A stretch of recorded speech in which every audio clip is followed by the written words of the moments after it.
Good morning दोस्तों, welcome to my YouTube channel test study आईगो। आज है 25 जून 2020 और 25 जून 2020 के जितने भी करंट अफेयर क्वेश्चन है हम उन सब के बारे में पढ़ेंगे। तो शुरुआत करते हैं फर्स्ट क्वेश्चन से। पहला क्वेश्चन एक दिवस से स्टार्ट करते हैं। क्या है? International day against drug abuse and illicit trafficking 2020 की थीम क्या है? वह कब मनाया जाता है? तो यह जो दिवस है ये कब मनाया जाता है? यह 26 जून को, प्रत्येक वर्ष 26 जून को क्या करता है? मनाया जाता है। इसके अलावा इसको कौन मनाता है? इसको यूनाइटेड नेशन मनाता है। क्या कहता है? यूनाइटेड नेशन वह इसको मनाता है। इसके अलावा जो मेन क्वेश्चन है क्या कि international day against drug abuse and illicit trafficking 2020 की थीम क्या है? तो इस वर्ष की जो थीम है वो क्या है? Better knowledge for better care. Better knowledge for better care इस वर्ष की थीम है। इसके अलावा ये जो दिवस है ये क्यों मनाया जाता है? क्योंकि आपने उड़ता पंजाब जो फिल्म देखी हो किसी ने, क्या है? उड़ता पंजाब जो फिल्म देखी है उसमें क्या होता है, जो नौजवान होते हैं, जो नवयुवक होते हैं, जो 16 से 20 साल के उम्र के जो होते हैं, जो कॉलेज के अंदर जो पढ़ते हैं बच्चे, उनके पास में क्या करा जाता है? उनको ड्रग्स का क्या जाता है? आदी किया जाता है। ड्रग्स क्या आदी किया जाता है। उसके बाद में उनसे क्या कहता है? ड्रग्स की जो सप्लाई है, क्या कहते हैं? ड्रग्स की सप्लाई आसानी से उनके द्वारा की जाती है एक व्यक्ति से दूसरे व्यक्ति के पास में, या कहीं रेस्टोरेंट में, किसी होटल के अंदर। तो वो क्या होता है, जो ड्रग सप्लायर होते हैं, क्या होता है? जो ड्रग सप्लायर होते हैं वो ऐसे स्टूडेंटों या छात्रों को पकड़ते हैं जो उनको ड्रग्स है उनको आसानी से इसके अंदर आराम से आ सकें। और उसके बाद में यदि नौजवान इसके अंदर ड्रग्स के अंदर संलिप्त होता है, क्या होता है? संलिप्त होता है, तो वो क्या करता है कि लंबे टाइम के लिए, अभी उसकी उम्र 16 साल है, वो लंबे टाइम की उसका आदी होता है और जब तक वह जीवित रहता है वह उसके अंदर क्या करता है? काम करता रहता है उनके लिए। इसलिए लोगों में इस वर्ष में क्या करना है? इस वर्ष की जो थीम है better knowledge for better care, यानी अब नॉलेज यानी सभी को, व्यक्तियों को, सभी छात्रों को इसके बारे में नॉलेज प्राप्त करवाना और इनके साथ में अपने आप को बचाना, इस वर्ष की क्या है? थीम है। अब इसमें क्या है? Drug abuse and illicit trafficking, यानी कि ड्रग्स के साथ साथ में जो एक दूसरे के क्या करते हैं? ड्रग सप्लायर करते हैं, क्या करते हैं? ड्रग सप्लाई करते हैं। इसके उपलक्ष्य में इसकी जानकारी प्रोवाइड करवाने के लिए, नॉलेज देने के लिए इस वर्ष को, इस डे को क्या करता है? प्रत्येक वर्ष 26 जून को क्या करता है? जो यूनाइटेड नेशन है वो इसको मनाता है। कितने जून को? 26 जून को। नेक्स्ट क्वेश्चन, हाल ही में सांसद महारत्न, कहीं पे देखो महारत्न भी मिलेगा, कहीं पे क्या मिलेगा? सांसद रत्न। क्या है? देखो दो हैं यहाँ पे, सांसद रत्न सांसद रत्न भी हो सकता है और सांसद महारत्न, दोनों अवार्ड क्या है? एक ही नाम है। क्या है? अवार्ड एक ही है, नाम अलग अलग है। तो क्या है? सांसद रत्न या सांसद महारत्न अवार्ड देश के किस सांसद को दिया गया है? यह प्रत्येक 5 वर्ष में क्या कहता है? प्रत्येक 5 वर्ष में यह अवार्ड क्या कहते हैं? दिया जाता है। इसके अलावा जो ये अवार्ड है वो किस लिए जाता है? जो संसद के अंदर क्या है? संसद के अंदर जो सांसद अच्छी तरीके से अपने जो संसदीय क्षेत्र है उनका क्या करता है? उनको रखता है, उनके विचारों को रखता है, उनकी जो प्रॉब्लम्स हैं, उनके प्रॉब्लम्स जो हो रही है लोगों की, उनकी जो समस्याएं हैं, लोगों की समस्याएं, उनको क्या करता है? संसद के अंदर मंच प्रोवाइड करवाता है, वहाँ पे रखता है और उनके सोल्यूशन प्राप्त करने के लिए वहाँ पे संसद के अंदर अपना जो भाषण है वो रखता है। इसके अलावा संसद के अंदर उपस्थिति दर्ज करता है, इसलिए अवार्ड दिया जाता है। तो ये किसको दिया गया है? जो सुप्रिया सुले जी हैं, क्या है? सुप्रिया सुले जी हैं, एनसीपी की, क्या है? एनसीपी की जो सुप्रिया सुले हैं, क्या है? नेशनल कांग्रेस पार्टी की जो सुप्रिया सुले जी हैं, उनको ये अवार्ड दिया गया है। इसके अलावा यह अवार्ड 2 व्यक्तियों को और दिया गया है, 2 सांसदों को और दिया गया है।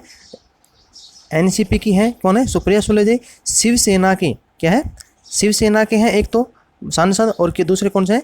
बीजेडी के, बीजू जनता दल के भी एक सांसद है। जो बीजेडी के हैं वो सांसद का उनका नाम है बी मेहताब। क्या है? बी मेहताब उनका नाम है। तो बी मेहताब जी को, सुप्रिया सुले जी को, और जो शिवसेना के जो सांसद हैं क्या नाम है उनका? श्रीरंग अप्पा बरणे। क्या है? श्रीरंग अप्पा बरणे। इन तीनों सांसदों को क्या दिया है? सांसद महारत्न अवार्ड दिया गया है। नेक्स्ट क्वेश्चन, किस राज्य सरकार ने प्रज्ञान भारती योजना शुरू की है? किस राज्य सरकार ने प्रज्ञान भारती योजना शुरू की है? तो यह कौन से राज्य सरकार ने योजना शुरू की है? यह असम ने की है। क्या है? असम राज्य सरकार ने क्या कर दिया? इस योजना की शुरुआत की गई है। तो अब यह प्रज्ञान भारती योजना किस कारण से शुरुआत की गई है? यह जो छात्र हैं, क्या है? जो छात्र हैं स्कूल में या विद्यालय के स्कूल के अंदर या कॉलेज के अंदर जो वित्तीय परिस्थितियों का क्या कर रहे हैं, सामना कर रहे हैं, वित्तीय परिस्थितियों का क्या कर रहे हैं, कठिनाइयों का सामना कर रहे हैं, तो उन छात्रों को जो असम की सरकार है, असम की सरकार है वो एक मुश्त क्या है, एक मुश्त 50,000 रुपये की क्या देगी, एक मुश्त 50,000 रुपये की क्या देगी, उनको सहायता राशि या सब्सिडी देगी, क्या देगी, सहायता राशि या सब्सिडी देगी, जिससे वे लोग अपने स्टडी के अंदर, इसके अलावा अपना रहना जो भी है उसके अंदर क्या करें, अपना सही ढंग से उसके कार्यक्रम को चला सकें और स्टडी पर ध्यान दे सकें। इसके अलावा जो अपना जो क्वेश्चन रहेगा था, इसमें एक क्वेश्चन रहेगा, सांसद महारत्न अवार्ड है, यह कौन सी ऑर्गेनाइजेशन इसको क्या करती है, डिस्ट्रीब्यूट करते हैं, यानी कोई ऑर्गेनाइजेशन हो जो इसको क्या करती है, डिस्ट्रीब्यूट करती है, तो ये कौन सी ऑर्गेनाइजेशन है, यह है चेन्नई, क्या है, चेन्नई की एक ऑर्गेनाइजेशन है, चेन्नई का एक क्या है, एनजीओ है, वो इसको क्या करता है, डिस्ट्रीब्यूट करता है। तो इस एनजीओ का नाम क्या है, प्राइम पॉइंट फाउंडेशन, क्या है, प्राइम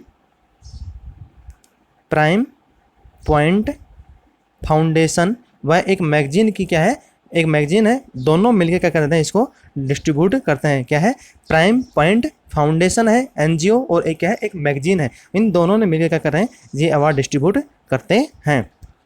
नेक्स्ट क्वेश्चन, हाल ही में देश की किस संस्था ने एक ऐसा एंजाइम तैयार किया है, देश की किस संस्था ने एक ऐसा एंजाइम तैयार किया है जो कि एंटीबायोटिक रोधी हो चुके बैक्टीरिया की विस्तृत रेंज को मारने में क्या है, सक्षम है, क्या है, सक्षम है। तो यह देश की किस संस्था ने तैयार किया है, यह देश की जो IISC बेंगलुरु जो संस्था है, क्या है, IISC बेंगलुरु संस्था है, उसने क्या है, तैयार किया है। इसकी फुल फॉर्म क्या है, भारतीय विज्ञान संस्थान, क्या है, भारतीय विज्ञान संस्थान बेंगलुरु ने क्या किया है, इसको तैयार किया है। इसके अलावा जो ये एंटीबायोटिक रोधी जो बैक्टीरिया की विस्तृत रेंज मार करने के लिए जो एंजाइम तैयार किया है, इस एंजाइम का नाम क्या है, इस एंजाइम का नाम है नैनोजाइम्स, क्या है, नैनोजाइम्स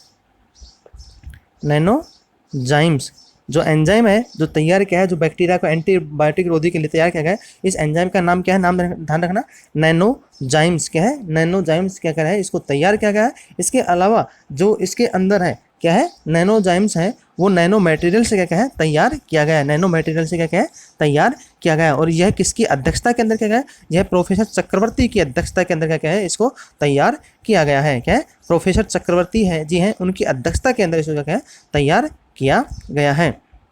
नेक्स्ट क्वेश्चन, किस देश ने बहुपक्षीय शस्त्र व्यापार संधि, किस देश ने बहुपक्षीय शस्त्र व्यापार संधि ATT में शामिल होने का निर्णय लिया है। अभी हाल ही के अंदर इस देश ने क्या कहा है, ATT जो संधि है, व्यापार संधि, उसके अंदर क्या कह रहा है, शामिल होने का क्या कह रहा है, इसने निर्णय लिया है। तो यह कौन सा देश है, यह चीन है। कौन सा देश है, चीन है। चीन ने इस संधि के अंदर अपने आप को क्या कर रहा है, जिम्मेदार देश के रूप में क्या करना चाह रहा है, प्रदर्शित करना चाह रहा है, जिम्मेदार जो देश है उसके अंदर क्या करना है, प्रदर्शित करना चाह रहा है, यानी अपनी छवि को क्या करना चाह रहा है, बदलना चाह रहा है। इस वजह से इसके अंदर क्या करना है, उसमें शामिल हुआ है। इससे क्या होगा, जो इस संधि के अंदर शामिल होने के बाद में चीन को क्या करना पड़ेगा, चीन को इसके साथ में अपने जो भी हथियार हैं, क्या है, जो भी हथियार हैं, इसके अलावा जो बिक्री है, इसके अलावा जो इनमें नियंत्रित करना होता है, हथियारों का करना है, बिक्री है, इसके अलावा हस्तांतरित है, उनको क्या करना, एक दूसरे देश के साथ में क्या करना, विनिमय करना पड़ेगा। यानी एक दूसरे के साथ में इनके जो हथियारों के जो कहाँ पे रखे हैं, तो इनके जो डॉक्यूमेंट्स हैं वो क्या करने पड़ेंगे, एक्सचेंज करने पड़ेंगे इस संधि के द्वारा, इस संधि के अंदर। नेक्स्ट क्वेश्चन, हाल ही में किस भारतीय क्रिकेटर की बीते 50 साल में टेस्ट बल्लेबाजी के लिए सर्वश्रेष्ठ क्रिकेटर चुना गया है। हाल ही में इस क्रिकेटर को क्या करें, बीते 50 साल के अंदर जो भारतीय क्रिकेट टीम है उसके अंदर सबसे श्रेष्ठ बल्लेबाज चुना गया है। तो यह किसने, यह सर्वे है किसने किया है, यह विजडन ने किया है। क्या है, विजडन ने यह सर्वे किया है और पाया गया है कि राहुल द्रविड़ जो पूर्व भारतीय कप्तान थे, टेस्ट और बल्लेबाज भी और वनडे के अंदर भी, दो टेस्ट और वनडे दोनों के अंदर इन्होंने कितने रन बनाए थे, 10-10 हज़ार रन इन दोनों के अंदर इन्होंने बनाए थे। तो इनको राहुल द्रविड़ जी को क्या है, बीते 50 साल का टेस्ट बल्लेबाज चुना गया है, सर्वश्रेष्ठ टेस्ट बल्लेबाज चुना गया है। इस रैंक के अंदर, इस जो जो हुआ था, इसका सर्वे हुआ था, ये कहाँ पे किया गया था, फेसबुक के ऊपर ऑनलाइन किया गया था, इसका सर्वे किया गया था। इसके अंदर सबसे ज़्यादा जो मत प्राप्त हुए थे वो किसको, राहुल द्रविड़ जी को। सेकंड नंबर पे किनको प्राप्त हुए थे, सचिन तेंदुलकर को। थर्ड नंबर पे किसके हुए, सुनील गावस्कर जी को। और फोर्थ नंबर पे विराट कोहली को प्राप्त हुए थे। इसके अलावा जो राहुल द्रविड़ जी थे, इन्होंने 164 टेस्ट खेले थे। कितने, 164 टेस्ट खेले थे। इसमें कितना, 13,000 13,500 के समथिंग इन्होंने रन बनाए थे। इसके अलावा जो इन्होंने वनडे में भी क्या बनाया, 10,000 से ऊपर रन बनाए थे।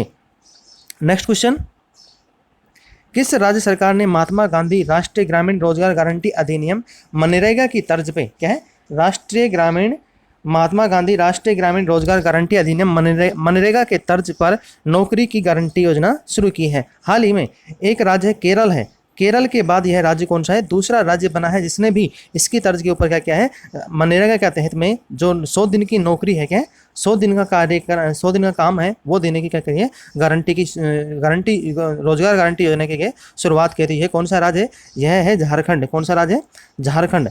झारखंड राज्य सरकार ने क्या घोषणा की है। इसमें क्या होगा, जो व्यक्ति हैं, जो काम करने वाले हैं, रोजगार से प्राप्त करने के लिए जो व्यक्ति हैं, उनको क्या करना पड़ेगा, जो टेलीफोन लाइन है और जो पाइप लाइन है उनमें डालने के लिए उनको क्या जाएगा, काम दिया जाएगा। साथ साथ में उनको सफाई कर्मचारी के तौर पर भी क्या जाएगा, नियोजित किया जाएगा, जिससे क्या वो अपना काम कर सके और अपना रोजगार प्राप्त कर सके। और जो केरल ने जो ये प्रोग्राम रोजगार गारंटी का योजना शुरू की थी, वो कौन सी योजना थी, वो अय्यन काली, क्या है, अय्यन काली, देखना भाई, अय्यन काली योजना के अंतर्गत, अय्यन काली शहरी रोजगार गारंटी योजना के अंतर्गत इन्होंने भी क्या कहता है, सभी को 100% रोजगार देने की क्या है, गारंटी ली है। नेक्स्ट क्वेश्चन, किस देश की महिला क्रिकेटर रिचेल प्रिस्ट ने, किस देश की महिला क्रिकेटर रिचेल प्रिस्ट ने अंतर्राष्ट्रीय क्रिकेट से संन्यास ले लिया है। तो यह कौन सी देश की क्रिकेटर थी, यह न्यूजीलैंड देश की क्रिकेटर थी, महिला क्रिकेटर थी, क्या थी, महिला क्रिकेटर, जिन्होंने क्या किया, अंतर्राष्ट्रीय क्रिकेट से संन्यास ले लिया है। इसके अलावा ये क्या थे, 13 साल तक, क्या थे, 13 वर्ष तक इन्होंने क्या किया, क्रिकेट खेला। और ये क्या थी, न्यूजीलैंड क्रिकेट टीम में क्या थी, विकेट कीपर थी, क्या थी, विकेट कीपर थी, क्या थी, विकेट कीपर थी। इसलिए इनको क्या कर लिया, अब इन्होंने क्या कर लिया, अंतर्राष्ट्रीय क्रिकेट से कर लिया, अलविदा ले लिया है। नेक्स्ट क्वेश्चन, सॉरी, एसबीआई की एक रिपोर्ट के अनुसार लॉकडाउन के कारण प्रति व्यक्ति आय में निम्न में से कितने प्रतिशत गिरावट आई है। तो एसबीआई की जो रिपोर्ट आई है उसके अनुसार अभी जो अपने देश भारत है, इंडिया के अंदर जो प्रति व्यक्ति आय है वो क्या है, ऑटोमेटिकली गिर रही है। पहले जो प्रति व्यक्ति आय थी वो कुछ अलग थी, अब क्या हो रहा है, 5.4% जो प्रति व्यक्ति आय है वो क्या हो गई है, गिर गई है। तो अब जो प्रति व्यक्ति आय है वो कितनी रह गई है, प्रति व्यक्ति आय अपने देश भारत की कितनी होगी, 1.43 लाख, क्या है, 1.43 लाख सालाना रह जाएगी। अब इसके अलावा जो इसके ऊपर असर पड़ा है वो सबसे ज़्यादा किन पे हुआ है, जो अमीर राज्य हैं, क्या है, जो अमीर राज्य हैं, जो पावरफुल राज्य थे, उनके ऊपर सबसे ज़्यादा इफेक्ट पड़ा है। जैसे महाराष्ट्र हो गया, कर्नाटक हो गया, केरल हो गया, तो इन राज्यों पे सबसे ज़्यादा क्या हुआ है, इफेक्ट पड़ा है। नेक्स्ट क्वेश्चन, किस देश ने हाल ही में अपने BeiDou navigation satellite system BDS के लिए अंतिम उपग्रह का क्या है, सफलतापूर्वक प्रक्षेपण किया है। इसको मैंने कल भी आपको बताया था। तो है कौन सा देश है, चीन। चीन ने अपने जो बाइडू है सैटेलाइट सिस्टम है उसको क्या कर दिया, लॉन्च कर दिया। उसके अंतिम जो सैटेलाइट उपकरण था, उस सैटेलाइट था उसको क्या कर दिया, सिस्टम है उसको लॉन्च कर दिया। और अब इसका जो GPS जैसे क्या है, अमेरिका का जो GPS सिस्टम है उसी प्रकार से चाइना का क्या है, BDS BeiDou navigation satellite system का क्या रहेगा, एक्टिवेट चालू हो जाएगा। इसके अलावा इसको 2018 से ही क्या कर दिया है, रेगुलेटरी में रूटीन में काम करने के लिए चालू हो चुका है। बट इसका जो अंतिम सैटेलाइट था वो लॉन्च नहीं होने की वजह से पर्टिकुलर काम नहीं कर रहा था। अब जैसे अंतिम सैटेलाइट लॉन्च कर दिया है तो ये क्या कर रहा है, सैटेलाइट जो नेविगेशन सिस्टम वो क्या काम करने लग गया है। इसके अलावा जो मोस्ट इंपॉर्टेंट जो सैटेलाइट सिस्टम है अलग अलग देश के, वो कौन कौन से हैं, जो भारत का है, क्या है, भारत का है वो कौन सा है, इरनिस, IRNESS, क्या है, इरनिस तो क्या है अपने भारत का है। रूस का कौन सा है, रूस का कौन सा है, ग्लानोस, क्या है, रूस का कौन सा है, ग्लानोस। और ब्रिटेन का कौन सा है, यूरोपियन, जो ब्रिटेन नहीं, यहाँ पे देखना भाई, जो यूरोपियन यूनियन है वो उनका सभी का क्या है, एक ही सिस्टम है। तो यूरोपियन यूनियन का क्या है, गैलीलियो है, क्या है, गैलीलियो। और जो अमेरिका है उसका क्या है, GPS सिस्टम है। क्या है? जीपीएस सिस्टम है। नेक्स्ट क्वेश्चन, आत्मनिर्भर भारत बनाने के लिए 50,000 मेड इन इंडिया वेंटिलेटर के लिए केंद्र सरकार ने कितने करोड़ रुपए आवंटित किए हैं? अभी हाल ही के अंदर भारत ने क्या क्या केंद्र सरकार ने आत्मनिर्भर भारत जो अभियान चालू किया था उसके अंदर मेड इन इंडिया वेंटिलेटर बनाने के लिए जो गवर्नमेंट है उसने 50,000 जो मेड इन इंडिया वेंटिलेटर है उनके लिए कितने करोड़ रुपए का क्या आवंटित किए हैं? तो कितने करोड़ रुपए आवंटित किए हैं? 2,000 करोड़ रुपए का क्या है इंडियन गवर्नमेंट ने यानी केंद्र सरकार ने क्या आवंटित किया है। जिससे क्या होगा, ये क्या होंगे, जो हमारे देश के अंदर जो वेंटिलेटर है सिस्टम है वो तैयार किए जाएंगे और उसके साथ में मेडिकल स्टाफ के लिए क्या होगी, सहायता प्रोवाइड करवाई जाएगी। और यह जो वेंटिलेटर सिस्टम है किस फंड के द्वारा किया गया? जो पीएम केयर फंड है, क्या है? पीएम केयर फंड जो ट्रस्ट है उससे क्या की जाएगी, आवंटित की जाएगी। इसके अलावा जो इसकी अध्यक्षता है वो क्या है, प्रधानमंत्री नागरिक सहायता और आपातकालीन निधि के तहत में क्या है इसको आवंटित किया जाएगा।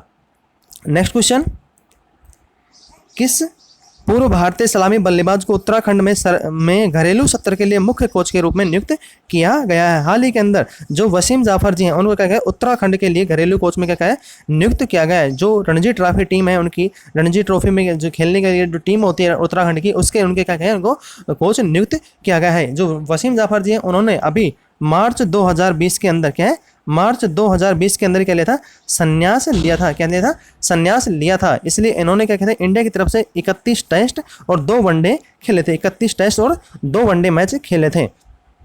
इसके अलावा जो वसीम जाफर जी इनके नाम एक रिकॉर्ड है। वो कौन सा है? सबसे अधिक रणजी मैच खेलने का क्या है इनके नाम रिकॉर्ड है।